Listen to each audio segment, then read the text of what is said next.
That little thing? You think she can handle the recoil on a Barrett M82? She'll be lucky if it doesn't dislocate her shoulder and send her crying back to the admin pool, where she belongs the crowd of hardened soldiers, their faces etched with the fatigue of a long desert training rotation, chuckled nervously.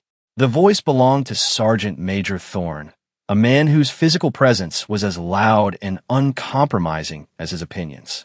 He stood like a monument carved from granite and arrogance, his arms crossed over a barrel chest, a sneer twisting his lips as he gestured with his chin toward the lone figure at the firing line.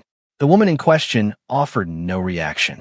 She stood perfectly still, a slim silhouette against the shimmering heat rising from the baked earth of the advanced marksmanship range.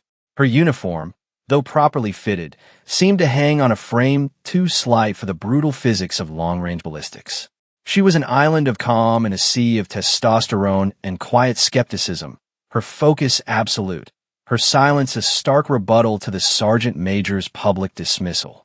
The other snipers, a collection of grizzled veterans and ambitious young marksmen, shuffled their feet, their eyes darting between the unmoving woman and the pontificating instructor.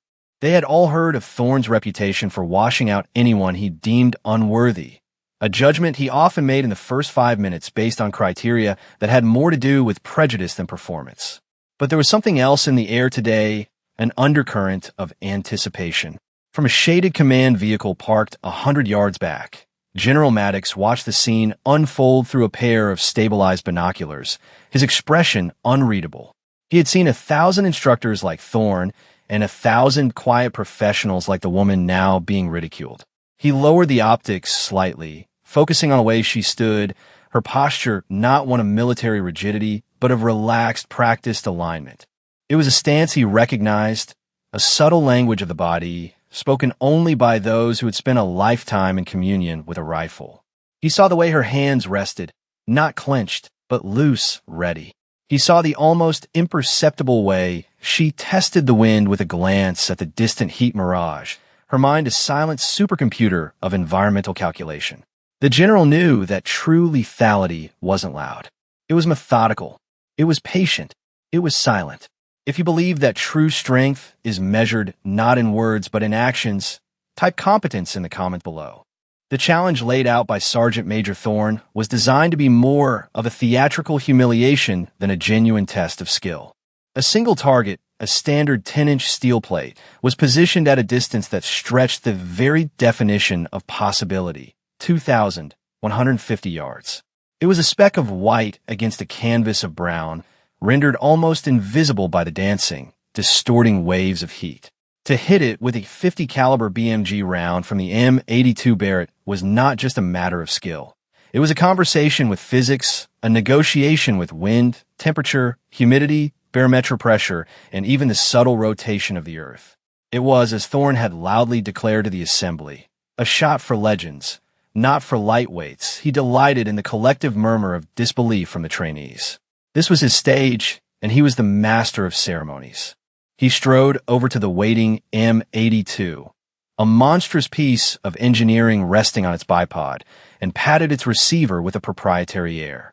"This," he announced, his voice booming across the range, "is the Thor's hammer of rifles. It requires strength. It requires an iron will. It demands respect." His eyes locked onto the silent woman. "Let's see if our candidate has any of those qualities." His condescension was a physical thing, thick and suffocating. The woman, whose name no one had bothered to ask, simply walked forward.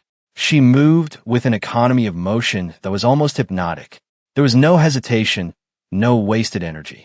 Her steps were deliberate, her presence shrinking the vast, intimidating space of the firing line into her own personal workshop. The other soldiers watched, their initial amusement curdling into a tense curiosity. They saw her approach the massive rifle, a weapon that looked like it could snap her in two, and their assumptions began to whisper doubts in their minds. Her silence was unnerving. It wasn't the silence of fear or intimidation. It was the silence of profound concentration, a state of being so focused that the outside world, with all its noise and judgment, simply ceased to exist. She didn't look at Thorne. She didn't acknowledge the gallery of staring eyes. Her entire universe had contracted to the rifle, the distant target, and the invisible river of air that flowed between them. General Maddox, still observing, felt a familiar thrill. He had seen this before, this deep, meditative state. It was the mark of a master, an artist preparing their canvas. Thorne was trying to stage a public execution of a career, but the general had a growing suspicion that the sergeant major had unwittingly handed the executioner's axe to his intended victim. She began her preparation, and it was a ritual of such refined precision that it bordered on reverence.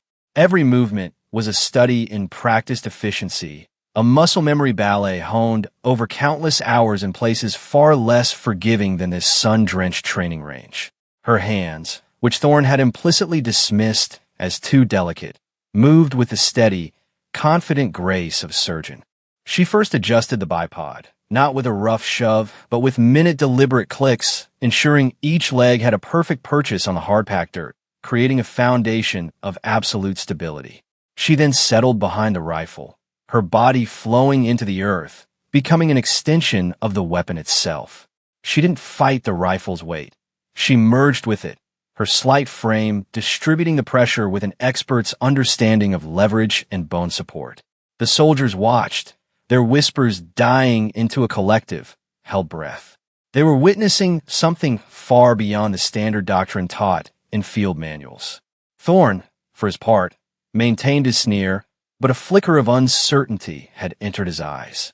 He had expected fumbling, hesitation, a struggle with the sheer mass of the weapon system. He was seeing none of it. He watched as she produced a small, worn Kestrel weather meter from a pouch, holding it aloft for a moment. But then, in a move that baffled everyone, she put it away. She didn't even seem to consult the reading. Instead, she plucked a single blade of dry grass from the ground beside her and let it fall from her fingers, her eyes tracking its gentle, spiraling descent. She was reading the wind the old way, the instinctive way, feeling the microcurrents and thermal drafts that the electronic device could never fully capture. She then turned her attention to the scope, her fingers dancing over the elevation and windage turrets. The clicks were sharp, audible, each one a precise calculation translated into mechanical reality. Click, click, click. The sound was a metronome counting down to the moment of truth. She wasn't guessing. She was dialing in a known solution to a complex problem she had already solved in her head. She opened the bolt of the M82, the sound of heavy, oiled steel sliding against steel echoing in the profound silence. From a small pouch on her belt, she retrieved a single round of 50 BMG ammunition. It was not a standard issue ball round. The soldiers closest to her could see the projectile was a specific match-grade variant, its copper jacket polished to a sheen. She slid the massive cartridge into the chamber and closed the bolt with a solid, final thud. The sound sealed her in a bubble of concentration. The world outside vanished. There was only her breathing, the reticle, and the distant mirage. The final moments before the shot were a masterclass in control. She settled her cheek against the stock of the rifle, the warm material of familiar comfort. Her breathing slowed, each inhalation and exhalation becoming longer, deeper, a rhythmic cycle of calm that seemed to push the tension out of the air. Through the high-powered optic, the world was a compressed, shimmering landscape.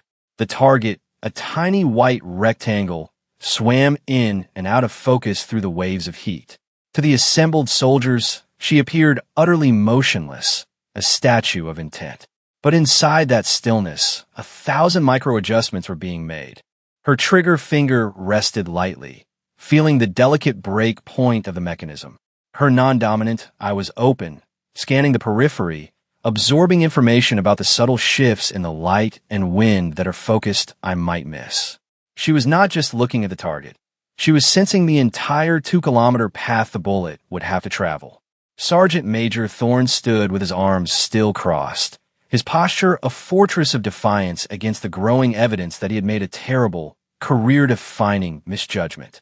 The nervous laughter had long since evaporated, replaced by an atmosphere of intense, almost unbearable suspense. Every soldier on that range, from the newest recruit to the most seasoned instructor, was now locked onto her, their own breathing shallow, their hearts pounding in their chests. The silence stretched, becoming heavier with each passing second. It was no longer just the absence of noise. It was a living entity, a deafening pressure that amplified every tiny detail. The buzz of an insect, the distant cry of a hawk, the soft rustle of canvas in the breeze. Then it happened. In the space between one heartbeat and the next, between a final, controlled exhalation and the stillness of her lungs, she pressed the trigger. The eruption of the M82 was a cataclysmic event. A thunderous roar shattered the silence, a physical shockwave that slammed into the chests of the onlookers and kicked up a plume of dust and sand around her. The recoil, the immense force that Thorne had predicted would shatter her shoulder, was absorbed seamlessly into her body. She rode the violent kick with the fluidity of a dancer, her frame moving with a rifle, not against it, her eye never leaving the scope. For a long, agonizing second and a half, the world held its breath. The massive 50 caliber projectile, a 700-grain piece of precision machine metal, tore through the air at nearly 3 times the speed of sound, spinning at thousands of revolutions per second. It began its majestic parabolic arc, climbing and then falling, fighting the pull of gravity and the relentless push of the crosswind she had so expertly judged. Then, a sound returned across the vast distance, a sound that was impossibly small, yet resonated with the finality of a death knell. A sharp, clear metallic ping. It was a sound of absolute, undeniable success. A collective gasp rippled through the crowd. Binoculars and spotting scopes, already trained on the target, confirmed the impossible. Dead center. A perfect, clean hole punched through 10 inches of hardened steel. The silence that followed was different. It was a silence born not of suspense, but of pure, unadulterated awe. Sergeant Major Thorne stood frozen, his jaw slack, the arrogant sneer melted from his face, replaced by a mask of utter disbelief. "No," he whispered, the word lost in the vastness. "No way, that's not possible." General Maddox lowered his binoculars, a slow, satisfied smile gracing his lips. He knew that sound. It was the sound of competence. It was the sound of vindication. He keyed the radio on his vehicle. "Sergeant Major Thorne, my position." Now the command was quiet, devoid of anger, yet carried an authority that brooked no argument. Thorne, jolted from his stupor, turned and began the long, humiliating walk toward the general's command vehicle, his face pale under his tan. The other soldiers remained frozen, their eyes fixed on the woman who was now methodically clearing the M82, her movements just as calm and precise as they had been before the shot. She ejected the spent casing, its brass glinting in the sun as it fell to the dirt, and secured the weapon.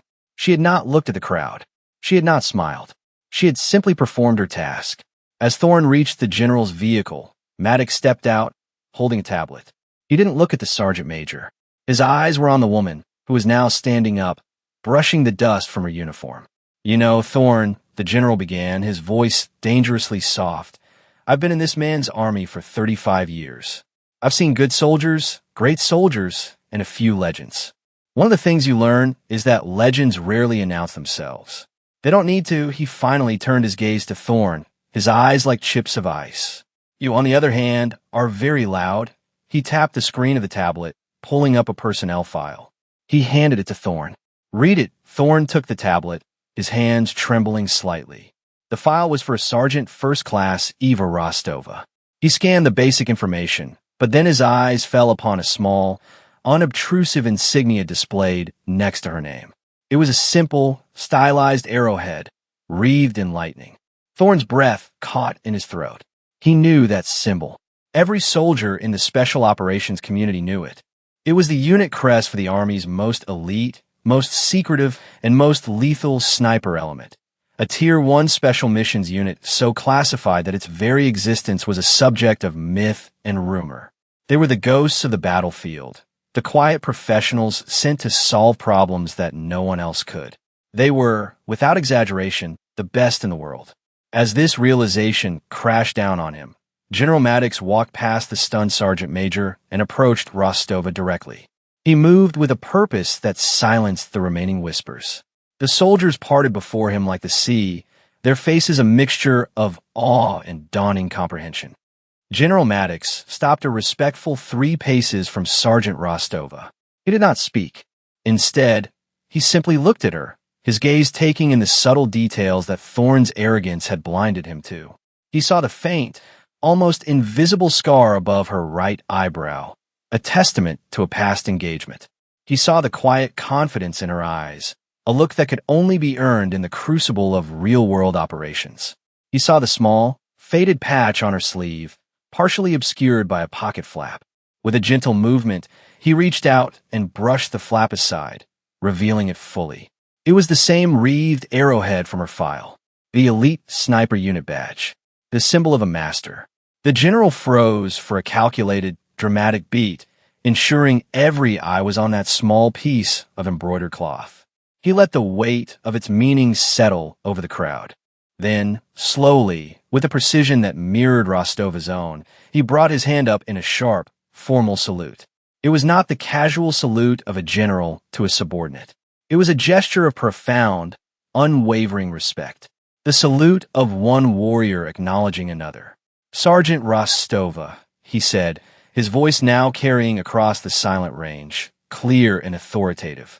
"My apologies for the unprofessional welcome you've received at my facility."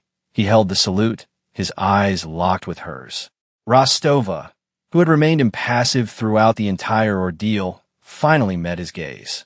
Her expression didn't change, but there was a flicker of acknowledgement in her eyes.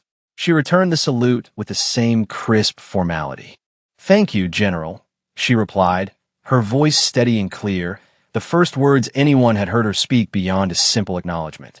The general dropped his salute and turned to face the assembled soldiers and the utterly mortified Sergeant Major Thorne, who was still standing by the vehicle as if he'd been turned to stone.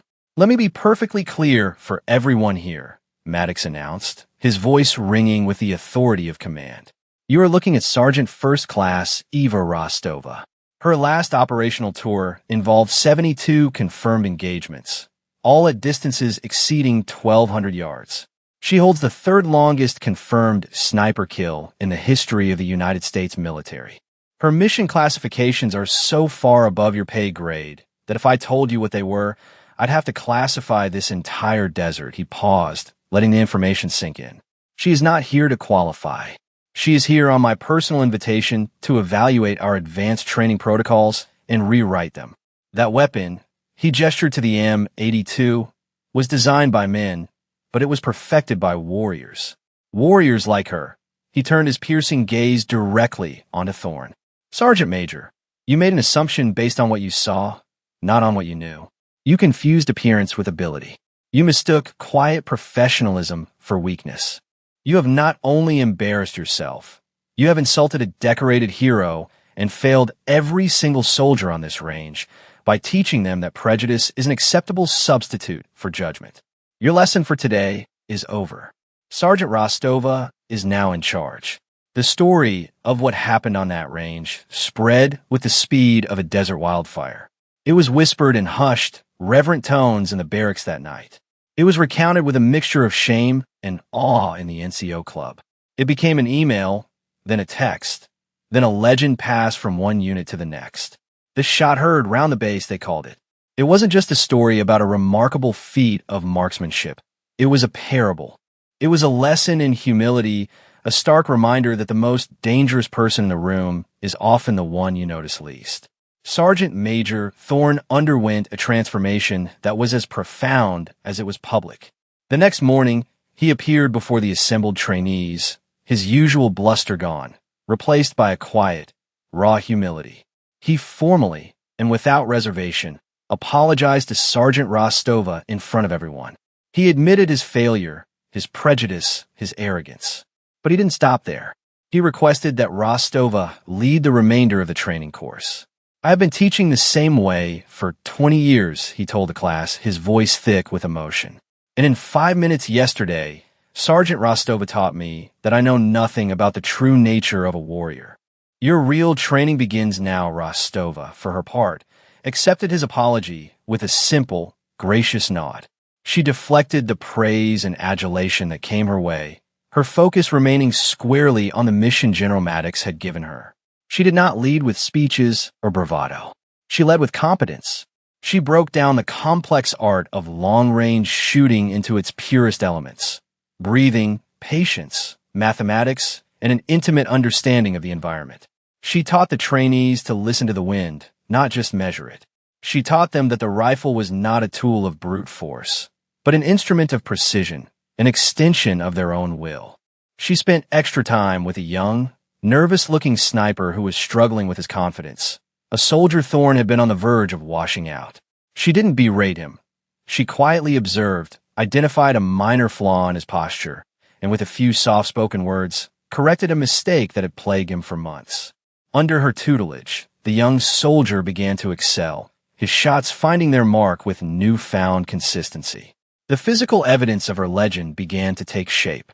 The steel plate she had shot, with its perfect .50 caliber puncture, was removed from the range. It was mounted on a polished wooden plaque and hung in the main briefing hall. Beneath it, a simple brass plate was engraved. The Rostova shot, 2,150 yards.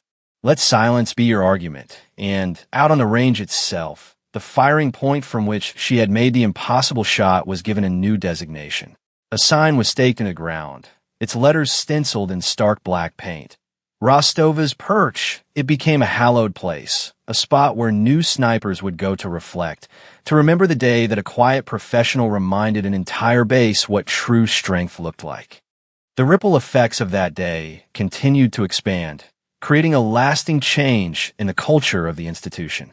Sergeant Major Thorne, once a gatekeeper of the Old Guard, became one of Rostova's most fervent disciples. He completely overhauled his own teaching philosophy, incorporating her lessons on quiet competence and the dangers of assumption into every class he taught. He began to champion soldiers who didn't fit the traditional mold, looking for the quiet diligence and methodical focus that were the true hallmarks of an expert, rather than the loud confidence he had once prized. He would often point to the plaque in the briefing hall and tell the story, always ending it the same way: "I was the fool in that story. Don't be me. Look for the warrior, not the uniform." The young soldier Rostova had personally mentored went on to become one of the top marksmen in his class, his quiet confidence now rooted in proven skill. He never forgot her lesson, not just in shooting, but in leadership. He learned that true mentorship wasn't about shouting, but about observing, listening, and offering precise, effective guidance. He carried her philosophy of action over words with him throughout his career, becoming a leader known for his calm demeanor and unshakable competence under pressure. The legend of Rostova's Perch grew. It became a rite of passage for snipers training at the facility. Before their final qualification, they would spend an hour at the firing point in silence, contemplating the principles she embodied. It was a place to meditate on the profound difference between noise and signal, between arrogance and confidence, between seeing and truly observing. The story became a mandatory part of the orientation for all new personnel arriving at the base, a foundational myth that set the tone for the standards of professionalism expected of them. General Maddox used the incident as a teaching point across his entire command, a perfect real-world example of the core values he sought to instill in his leaders. He saw in Rostova the embodiment of the ideal soldier for the modern era: adaptable, intelligent, and lethal, defined not by their physical stature or their volume, but by the undeniable results of their actions. Her presence, though brief, had been a catalyst, forcing an entire community to reevaluate its most basic assumptions and to rediscover a fundamental truth: that respect is something that must be earned, moment by moment, through the quiet, consistent, and relentless application of professional excellence. Her legacy wasn't just a plaque on a wall or a name on a firing point. It was in the changed minds of hundreds of soldiers, a cultural shift towards a deeper, more meaningful definition of strength. Years passed. The sun-bleached sign marking Rostova's Perch was replaced with a more permanent, engraved stone marker. Sergeant Major Thorne retired, but not before personally training the instructor who would take his place, ensuring the lessons he had learned so harshly would continue to be taught. General Maddox moved on to a higher command, but he would often tell the story of the quiet sergeant who single-handedly recalibrated the soul of his old training base. The story of Eva Rostova became institutional folklore, a touchstone for a new generation of soldiers who had never met her but knew her by her actions. They knew of the impossible shot, of the public humbling of an arrogant instructor, and of the quiet authority of a true professional. Her name became synonymous with competence. To pull a Rostova became shorthand for achieving a spectacular result with zero fanfare, for letting the work speak for itself. The legend served as a constant, powerful reminder that the most critical battlefield is often the one within our own minds, the fight against our own prejudices and assumptions. It taught that true strength doesn't need to announce itself, for its presence is felt in its effects. It demonstrated that a legacy is not built on the volume of one's voice, but on the precision of one's actions. Eva Rostova herself was a ghost. Her name would occasionally surface in heavily redacted after-action reports, a footnote in operations of global significance, before disappearing back into the classified shadows. She never sought recognition, never returned to the base. She didn't need to. Her work was done. She had left behind something more powerful than a memory. She had left behind a standard of silent, unwavering excellence. A standard that taught everyone that the most profound statements are often made without speaking a single word. A standard that proved, beyond any shadow of a doubt, that in the calculus of a warrior's worth, competence is the only variable that truly matters. The true measure of a legacy isn't what you leave behind in plaques and stories, but what continues to move forward in the actions of others. The spirit of Eva Rostova's quiet professionalism lived on, not as a static tale, but as an active principle. It was present in every instructor who chose to mentor a struggling,